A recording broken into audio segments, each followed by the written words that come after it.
এই দেখ নিরামিষ তরকারি থেকে কি পরিমাণে জল। এই জল কি আজকে টানবে?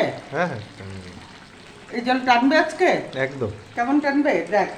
একটু মাখা মাখা রাখো। কালকেই গ্যাস আসলো, আজকে সমস্ত আর কি তোমার মানে গ্যাস বোধহয় পুড়িয়েই যাবে।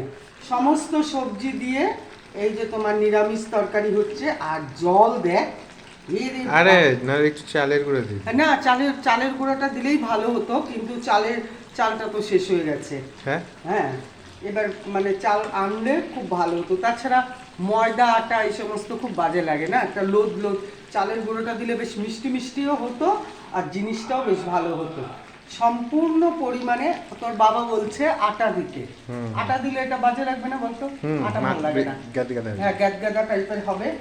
আর এইটা হতে হতে মনে হয় তরকারি বোধহয় আরো গলেও যাবে নাকি, আর গ্যাসও আমি ওর জন্যই বলতেছি নাড়ায়ও না, হ্যাঁ, জলটা টানুক তারপরে এই পরিমাণে জল, বাপরে।